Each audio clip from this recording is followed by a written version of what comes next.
La hormiguita Anita y la gran lección. Había una vez, en un jardín lleno de flores y árboles, una pequeña hormiguita llamada Anita. Anita era muy trabajadora, como todas las hormigas, pero tenía un problema: le encantaba distraerse. Cada mañana, Anita salía de su hormiguero con una misión: recolectar comida para el invierno. Las otras hormigas trabajaban sin parar, llevando hojas, semillas y migas de pan al hormiguero. Pero Anita siempre encontraba algo más interesante que hacer. Un día, mientras recolectaba una miga de pan, vio una mariposa de colores brillantes. ¡Qué bonita!, dijo Anita, y dejó la miga para seguir a la mariposa. La mariposa voló de flor en flor, y Anita la siguió, maravillada por sus colores. Cuando la mariposa se fue, Anita se dio cuenta de que había perdido mucho tiempo. «Tengo que volver a trabajar», dijo, y regresó a buscar la miga de pan. Pero cuando llegó, la miga ya no estaba. Otra hormiga la había llevado al hormiguero. Anita suspiró y siguió buscando comida. Al día siguiente, Anita salió de nuevo a trabajar. Esta vez, encontró un grupo de saltamontes jugando en el pasto. «Eso se ve divertido», dijo Anita, y dejó su carga para unirse a ellos. Los saltamontes saltaban y reían, y Anita se divirtió mucho.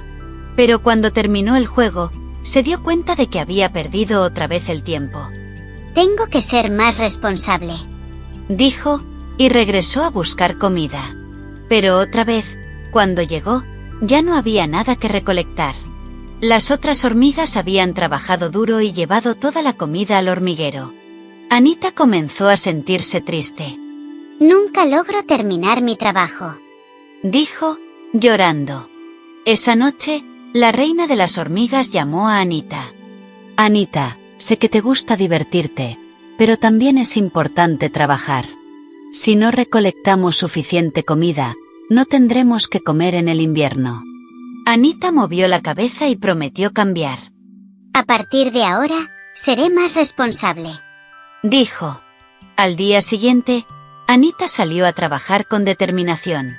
Esta vez, no se distrajo con la mariposa ni con los saltamontes.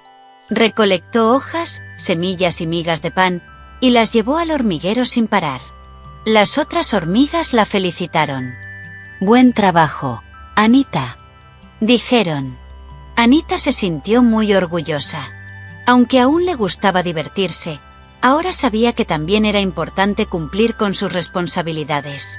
Cuando llegó el invierno, el hormiguero estaba lleno de comida gracias al esfuerzo de todas las hormigas, incluida Anita. Este cuento nos enseña que es importante cumplir con nuestras responsabilidades, pero también podemos divertirnos. Lo importante es encontrar un equilibrio entre el trabajo y el juego. Hasta la próxima aventura.